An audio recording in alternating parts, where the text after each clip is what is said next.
ఏ ఏజ్‌లో ఏం జేయాలి? ఏ వయసులో ఎవరికి ఏం జేయాలి? ఏం మందులు వాడాలి? ఏంటి? దాని గురించి మాట్లాడదాము.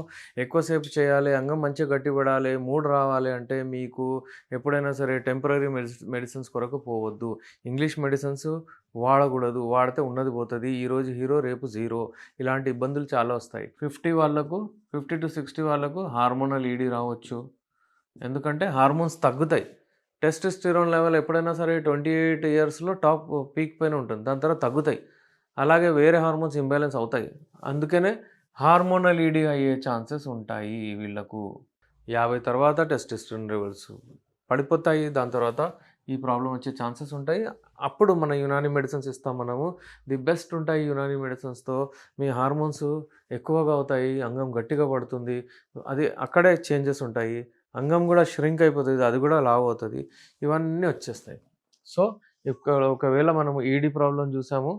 అలాగే మనం ఏందంటే ఈ ఈడీ డిఫరెంట్ టైప్స్ ఉన్నాయి.